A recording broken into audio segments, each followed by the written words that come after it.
Hey, welcome back to the channel. It's Sarah from I'm Simple Natural Life. Thank you for joining me. If you haven't subscribed, then click on the old subscriber doodie and you'll be my new best friend. Thank you very much. I would love it. Today I'm talking about how you can start to achieve your dreams. How can you make the things that you want in your life, how can you make them happen?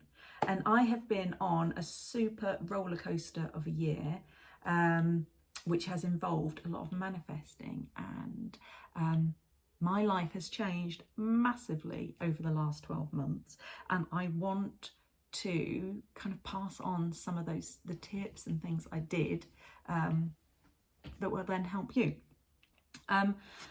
So you need to have a plan. And that's really boring, isn't it? Because I would like to just say, oh, you know, just kind of think what you'd like and just wait and it will turn up on the doorstep and that will be lovely.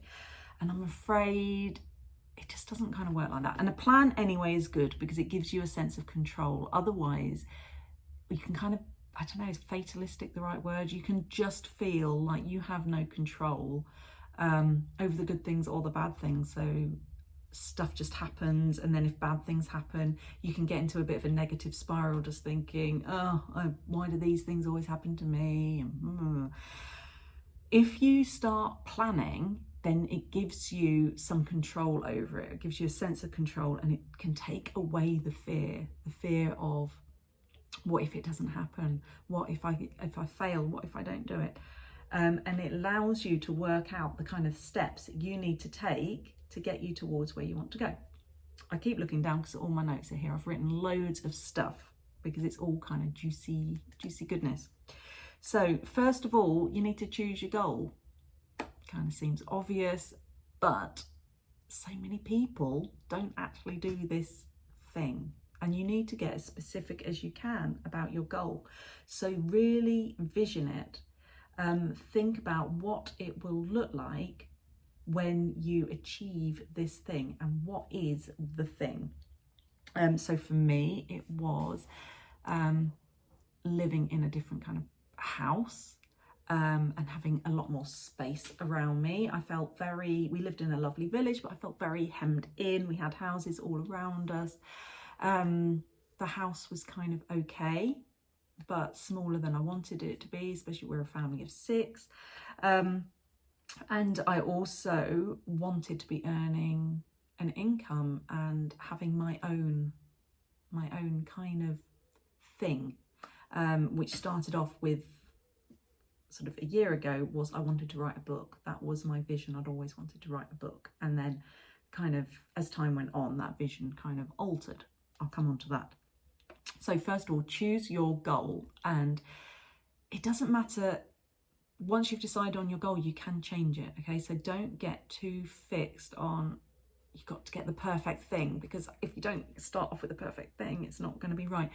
Things change as you move along. You know, I always wanted to write a book, and then things have moved on. So choose your goal and don't get, you know, hung up about it being perfect. Just choose something and vision it. And while you are visioning what it will be like, you think about how you feel about it. So obviously you should feel good, and you will feel good, but underneath you might feel other things going on as well. So when I feel anxious or worried, I feel that kind of in my stomach. That's where I get it.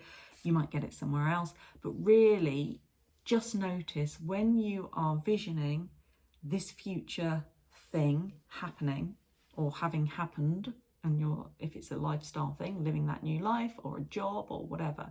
So you're imagining yourself doing the thing or having the thing, and how do you feel?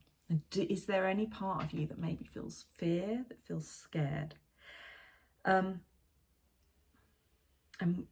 anxious? You know, whatever it is, try and label it. If you can label it, it really helps. And if you can't, that's okay. But if you can, super.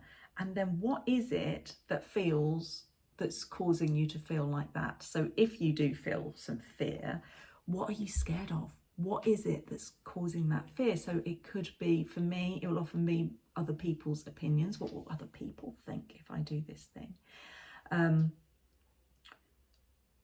Or What if I fail?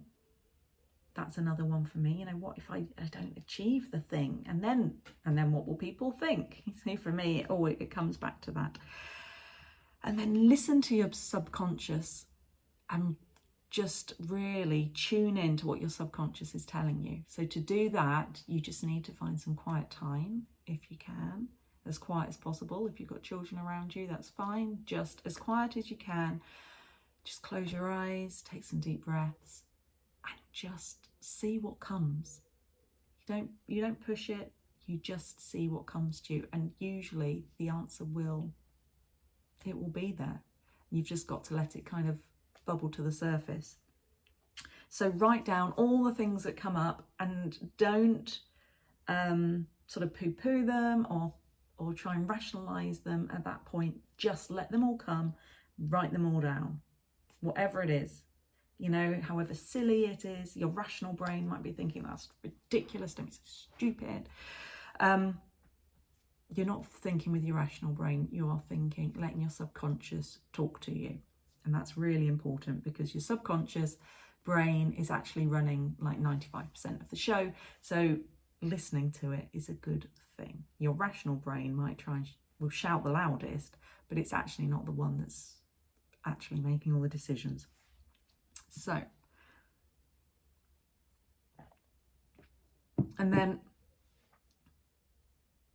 when you're thinking about the things that have come up that your subconscious is worried about, that's when you can start to think more rationally, and you can think, is it true? Is it true? Whatever that fear is, for example. So let's say I want to make some changes in my life, and I'm worried that some of my friends or family might not like it. So is that true? Yeah, might be. That might be true. Some of the things that will come up are less likely to be true, and that's okay. Then you just think, is it true? Not really, and just let that one go. But some of the things might be true. So it is true that in maybe making big changes in your life that are different to how other people are living their lives, particularly, some people won't like that, and some people won't like you changing either. You know, if you want to, I don't know, if you start to change, because people will pick up on it, because your energy changes as you become a different person. Your energy will change, and some people will pick up on it, and some people will just think it's amazing and that it's great that you're doing these good things for yourself. And other people, it will trigger in them potentially feeling like, oh God, like I'm not doing that stuff in my life. And that's their subconscious. They won't even know that they're feeling that. They'll just think, oh, who does she think she is? Or all that kind of stuff. So it could be true that some of your friends or family might not like it. You know, they might have something to say about it. And then in those situations where the fear is coming from a place of truth or a possibility of truth, then take it to the worst case scenario. And when you think about the worst case scenario, then you've got to then think, do you still want to do the thing? And for me, I still wanted to do the thing, you know. So I wanted to write a book, for example. And I was worried about taking time away from being with the children. I felt like maybe I wouldn't be as good a mum because I was with them completely full time, and to write the book I was going to have 2 days a week when I kind of left the house and went and sat and did my writing. That's my writing. And I really felt like I potentially would not be as good a mum, because I had this story that children need their mums to be around all the time. This was just my personal story for me, not for other people, if that makes sense. So I didn't judge other women that went out to work full time or part time, whatever. But for me, I felt like for me to be a good mum, I had to be with them all the time. So, but then I wanted to write this book. So the worst case scenario in that, so is it true? Well, maybe, I don't know, because I hadn't spent the time away from them before. So there was a possibility that it could be true, that I was going to just become completely focused on the book and not at all focused on them. and maybe I wouldn't be as good a mum as I was. But I still knew that I had this real burning desire that I had to write the book. I just had to write it. And so I did. And actually, the fear did not come true. And it was a complete revelation for me that actually I became a better mum for having those 2 days where I was writing my book. So I had time to myself, doing something that I completely loved, something for me. I was so much better when I was with the children, and I made a conscious effort to be fully connected with them. So when I wasn't working, they had all this connection time with me. I was really as focused as I could be on them, which I hadn't been before when I was with them all the time. So that's just my little sort of story. And yours will be very different, and how things play out in your life will be different, but that's where it starts. So you vision it, and then how does it feel, and then identify what's going on for your subconscious. If you're feeling anywhere sort of any tension in your body, where is that coming from? And then ask yourself, is it true? What's the worst case scenario? And then do you want to do it anyway? So that's kind of you choosing your goal step. That was just one step. Second step, what are the practical steps that you could take to get you there? So you could plan it out. That would be a really good thing. Plan it out and start. So you can do this 2 ways. You can just start at the beginning and just think, what is my next step? But it's useful if you can look at the end point and then try and work out what you need to do to get to that. And I know for me, with publishing my book, I didn't know exactly how I was going to get there. I just knew that I was going to have some time set aside to do the things that at that point I didn't know what those things were. And so I couldn't properly start at the end point and reverse engineer it. That wasn't possible because I just didn't know what those things were. So I had that end goal, but I started just at the beginning, and the next step was to put in place a sort of a structure within our family, which meant I could have 2 days a week where I wasn't at home. And having at least some sort of next steps, that's what makes your goal achievable. So I'm going to talk about visioning and things like that, but you have to take the practical steps as well. And every day you are making choices, and you can make choices to move you towards the goal, or that will move you away from the goal. And also not choosing is usually moving you away from the goal. It's still a choice. So just thinking, oh, I don't know, I just won't do anything. That's a choice. So you have to think, what I do when it feels difficult, and it's the easy thing is to go back to how things were, how you're comfortable. It's not how you want things, but it's comfortable because it's what you know. So where you might make decisions based on that, you need to, or what I do is I ask myself, what would the future version of me do? So the version of me that had written and published a book, what would she do? What would she do today? What choices would she make? And that for me is it was a real life-changing thing, actually, to be able to start to step into the vision before you have achieved it. So I became the person that had written and published a book before I had even started writing. And you need to do that, to step into that vision. And behave. So then you behave in alignment. Oh, I'm sorry, there is some sort of hoovering noise. Can you hear that? I won't complain if my husband's hoovering, but anyway, some noise.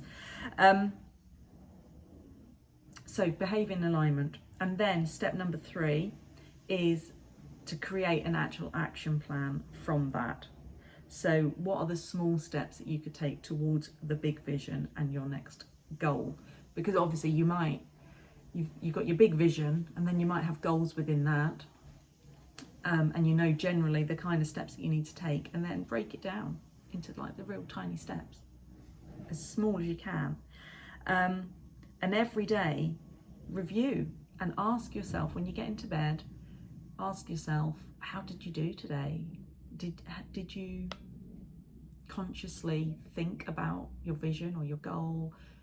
Did you consciously make choices that would move you towards that goal? Where did you demonstrate the behavior of the new version of you? So just ask yourself those questions. Did you do the things that are important to you today? So if one of the things in your future vision is that you'll spend lots of time with the children and you're going to be really connected and this amazing parent and it's all going to be marvelous, how did you do that today? Which little bits of your day did you think, yeah, you know, like that was great. Like for 10 minutes, I made a conscious effort to really sit with them, to chat, you know, or we played a game, whatever.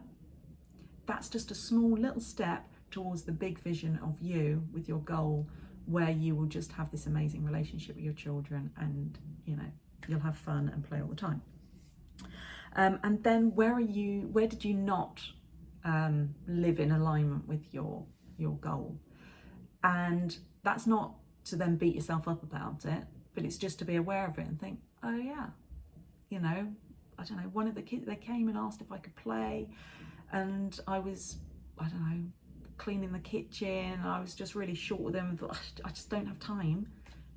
Yeah, actually that wasn't quite in alignment. Maybe I could have just quickly finished the kitchen and then done it, or, you know, and think, what would you do differently next time? And maybe you wouldn't have done anything differently next time, but it's just having the conscious thought patterns around it and just making sure that you're happy with the choices you're making, and that as far as possible the choices that you're making are the ones that will be moving you towards your goal. And keep visioning that goal. So every day, spend a bit of time visioning, what does that, you know, when you achieve the goal, how is it going to feel? How does it look? Can you imagine yourself in a certain situation, having achieved the thing, feeling amazing? You need to do that every day, and that's where the vision might gradually change, and that's okay, and it's just letting it be. But the more you can vision it, the easier it is to then be making the behavior choices of the person that is in that vision. And also affirmations are a really handy tool. If you haven't used them, affirmations are basically when you're just saying something to yourself. So if, let's say, if you wanted this to be this amazing parent, you're gonna have all this time with your children, because at the minute you're working all the time, you just don't, you know, there's stuff in the house, you don't have time, whatever. So your affirmations could be things like, it is safe for me to prioritize spending time with the children, or I love spending time with my children. I don't know, lots of different options that would make sense for you, but just find kind of 1, 2, 3 affirmations that would make sense for you. And what I do is I actually have them on my phone as reminders that will pop up, and then I can just snooze them for a couple of hours, and they'll just pop up through the day. Writing them down and putting them up on the side in the kitchen or anywhere that you might spend a lot of time where you can see them, just to remind yourself. It's such a small thing, and it just helps keep your mind, including your subconscious mind, which is the one doing all the sort of decisions. The more visioning and the more affirmations that you can do, the more it keeps your subconscious in line, really, to help you achieve what you want to achieve. Oh, and the other thing that I did miss is, when at the end of the day, when you're doing your review, notice if you're feeling the tension anywhere. Like we did in step 1, when you were listening to your subconscious. Do that at the end of the day when you're feeling, you know, perhaps you just feel like you didn't really live in alignment with the goal. Can you feel what's stopping you? Where do you feel the tension? And if you are still holding on to fear around it, you can go back to step one, and you can keep going round to, you know, your step one, step two, step three. And what you will find anyway is that as you go through the steps and you start to achieve goals, so you've got your steps and you start to achieve those, that you might come up against like a block, a barrier, and that's what I call upper limiting, where your subconscious isn't feeling safe again. And it's the kind of thinking, you know, so yeah, we've done well, we've taken a few steps, and everything's going well, and you're thinking, yeah, I'm moving towards the goal, but your subconscious suddenly thinks, oh my God, that's a bit too much, too quick, too soon, we're not ready. And that's, you need to go back. So go back to step one, look at where you're feeling the fear, sort of when you vision it, how's it feeling? Is there any fear? Is there anything holding you back? And let your subconscious talk to you. What is it? Identify what it is, and then do your worst case scenario thing, and then start taking the steps again and rethink, what are the steps I now need to take towards the goal, towards the vision.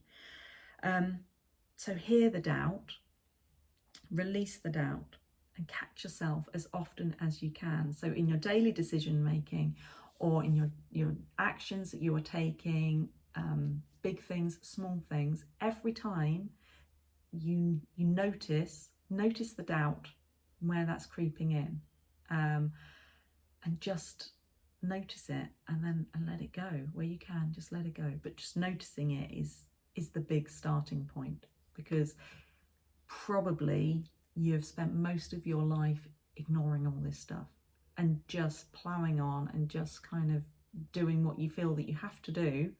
And now you need to get really conscious about it and really intentional about it. If you want to create the life that you want to create, you need to be conscious and intentional.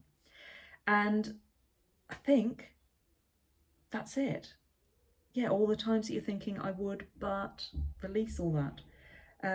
And you have to start without any evidence that it is possible. And that's the hardest thing. I had to start just by living into being a published author before I'd even organised. I didn't even know what I was going to write. I didn't have any time that I could write. I didn't have any time. I was with the children full time. Things were busy, you know, and I had to live into it to then be able to start taking the steps to allow it to happen. And it did happen, and it took only 3 months for it to happen. I had to start at that point, and I had to believe it and see it before I had any evidence that it would actually happen. Oh, and the last thing is to think about your energy, and to really lift your energy. So if you are feeling fear, it's, you know, that contraction, and you're thinking, oh God, I'm never going to be able to publish a book, I feel fear about it, then you're not living in the energetic alignment that you need to be that published author. That's my example, yours, whatever yours is. And that's where you need to shift the stories. So to identify what's holding you back, and then you can do things like Ho'oponopono, breath work, meditation, time in nature is amazing, dancing, singing, humming, all these things that are really good for the kind of releasing the energy, and allowing you to release the resistance, and then to start vibrating on a higher energy plane. And when you start doing that, the goals and the steps that you're taking are so much easier, because you are already living into the dream. And if you can live into the dream, both in your conscious decisions and energetically, and keep your energy where you can on that higher level of that future vision of you, you know, that good feeling, that's what you want to do as much as you can through your day. And that will just fast track everything, because you've released the resistance. Anything that's stopping you, you're moving out the way. You're seeing it, you're acknowledging it, and you're clearing it, and you're letting it go, and you are moving on to the person that you want to be. I hope that's helpful. And I'll be back next week to talk about something else. But for this week, just vision it. Start there. Have a good, clear vision, and then just start to identify what's going on. And if you want to make some comments, then do, because I'd love to see what you're up to, what your goal is. And if there's any way I can help you, then yeah, just give me a shout. So, and don't forget to subscribe to the channel. Thank you very much, and I'll see you next week. Bye.